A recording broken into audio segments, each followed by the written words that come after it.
वस्तुनिष्ठ कुछ प्रश्नमाला में हम आपका के सामने कुछ विशेष प्रश्न रखते हैं आपके सहायता के लिए, जो आयुर्वेद से संबंधित अति महत्वपूर्ण हैं। इसमें से बहुत सारे आप लोग देखे भी होंगे, बहुत सारे आपके लिए सुपरिचित लगेगा, बहुत कुछ प्रश्न में नया भी है। तो एक नज़र इसको हम लोग देख लेते हैं। मूषक विष अधिष्ठान है। मूषक विष अधिष्ठान शुक्र का है। निम्नलिखित में से किसने चरक संहिता की रचना की? तो आचार्य चरक को चरक संहिता के रचनाकार माना जाता है। इसके अतिरिक्त अग्निवेश आप लोग जरूर देख लीजिएगा। अग्निवेश को वास्तव में चरक संहिता के रचनाकार माना जाता है। तो अगर ऑप्शन में अग्निवेश है तो अग्निवेश को ही लगाइएगा, अग्निवेश को ही चरक संहिता के रचनाकार माना जाता है। निम्नलिखित में से तीसरे प्रश्न में आते हैं। निम्नलिखित में से कौन सा आयुर्वेद के 3 प्रमुख दोषों में से एक नहीं है, या इस तरह का अगर कुछ रहे तो जो सत्व है नहीं है, यानी कि 3 इसके दोष है। वात पित्त कफ, वात पित्त और कफ, ये 3 दोष है। इसके अतिरिक्त जो भी रहेगा वो उसमें नहीं आएगा। जो षटकर्म कालों में से कौन सा नहीं है? तो षटकर्म जो काल है, इस प्रश्न को ध्यान से देखिए। षटकर्म कालों में से कौन नहीं है? तो इसमें उपसय जो है वो षटकर्म नहीं कहा जाता है।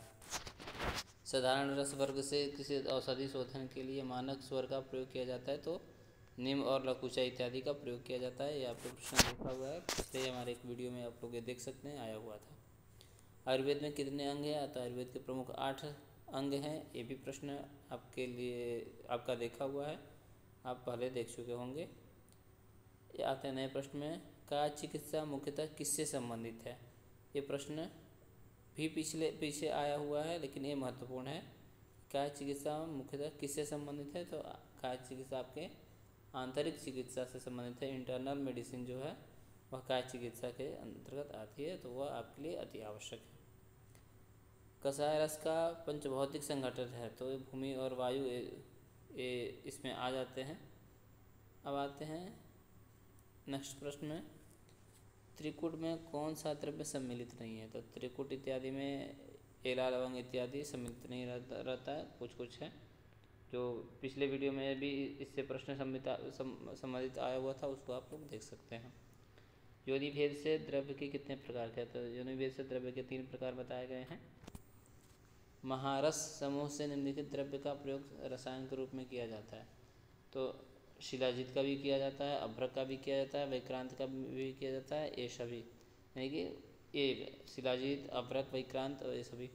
एक बच्चों आयुर्वेद में एक चीज़ मैं आपको लोगों को अवश्य बता दूं कि जहाँ पर भी ऑप्शन में 4 ऑप्शन होता है, चारों में से एक ऑप्शन रहे उपरोक्त सभी, ऑल ऑफ एबव जो है, ऑल द एबव, तो ऑल ऑफ द एबव वाले जितने प्रश्न होते हैं उसके उत्तर वहीं होते हैं।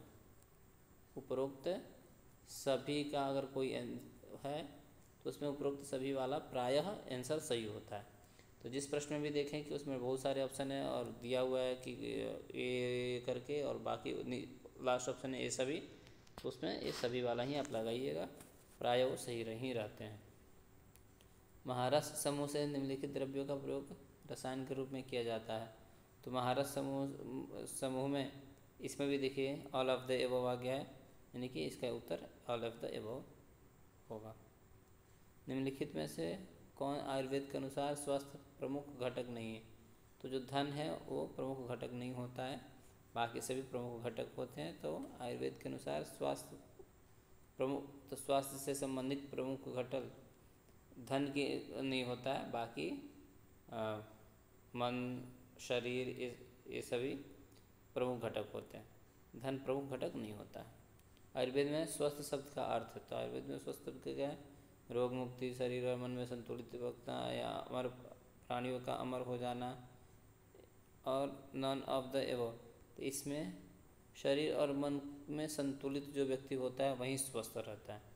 जिसका मन और शरीर दोनों संतुलित है वही व्यक्ति स्वस्थ कहा जाता है। नेक्स्ट प्रश्न में आते हैं। आयुर्वेद में निम्नलिखित में से कौन सा प्रमाण का प्रकार नहीं है, यानी कि तीन तीन प्रमाण है, प्रत्यक्ष, अनुमान, उपमान, ये तीनों तो प्रमाण है, ये हैं। इसके अतिरिक्त जो नहीं रहेगा वो प्रमाण नहीं कहा जाएगा। तो प्रमाण मूलतः जो है प्रमाण चार का अलग अलग दर्शन के अनुसार अलग अलग प्रमाण है, लेकिन आयुर्वेद में जो तीन प्रमाण माने जाते हैं वो प्रत्यक्ष, अनुमान और उपमान माना जाता है। तो ये तीन प्रमाण है, इसके अतिरिक्त जो नहीं है वो प्रमाण नहीं है। तो भक्ति क्या है, इसका प्रमाण नहीं है, इसका उत्तर भक्ति हो जाएगा।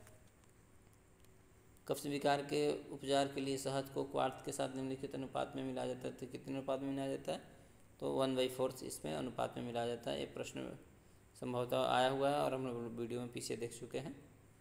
काय चिकित्सा में से निम्नलिखित में से रोगों का उपचार होता है, किस प्रकार के रोगों का उपचार होता है, तो मानसिक, पाचक, श्वसन और उपरोक्त सभी। तो जैसे ही आया ऑल ऑफ द एबव, तो आप ये उत्तर लगाइए, आपका यही सही होगा। तो क्योंकि इसमें मानसिक, पाचन और श्वसन ये तीनों है, तीनों होने के कारण ऑल ऑफ द एबव।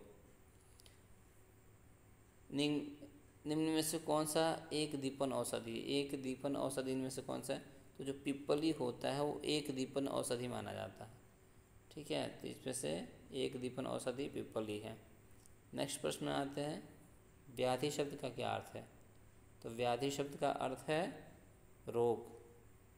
व्याधि शब्द का जो है, व्याधि आप हिंदी में भी आता है, संस्कृत में भी आता है, तो इस शब्द का ही मूल अर्थ होता है रोग, डिजीज। आम किसके कारण बनता है, जो आम होता है वो मुख्य रूप से अगर देखा जाए तो अधिक नींद के भी कारण बनता है, अपूर्ण पाचन के भी ध्यान, पसीना आना, अपूर्ण पाचक है, तो ये अपूर्ण पाचक के ये बनता है। ठीक है, आते हैं नेक्स्ट प्रश्न में, त्रिविध परीक्षा में सम्मिलित है। तीन प्रकार के जो परीक्षा होते हैं उसमें सम्मिलित है, कौन कौन से, तो दर्शन, स्पर्शन, प्रश्न है, यही उत्तर आपका भी होगा। त्रिविध परीक्षा में कौन शामिल है, तो दर्शन, स्पर्शन और प्रश्न, ये तीनों ही आपके त्रिविध परीक्षा में शामिल होते हैं। रसायन चिकित्सा का प्रमुख उद्देश्य क्या है, तो रसायन चिकित्सा का प्रमुख उद्देश्य होता है कायाकल्प और दीर्घायु करना। तो इसलिए इसका उत्तर क्या हो जाता है, रोग निवारण है, लेकिन ये सारे अंशतः है, मुख्य उसका कार्य होता है कायाकल्प और दीर्घायु करना। तो इसका मुख्य उत्तर होता है होगा बी। अब आते हैं नेक्स्ट प्रश्न में, दिनचर्या किसको बढ़ावा देती है, दिनचर्या किसको बढ़ावा देती है, दिनचर्या जो होती है वो दैनिक आत्मानुशासन जो होता है, डेली सेल्फ डिसिप्लिन, इसी की बढ़ावा देती है।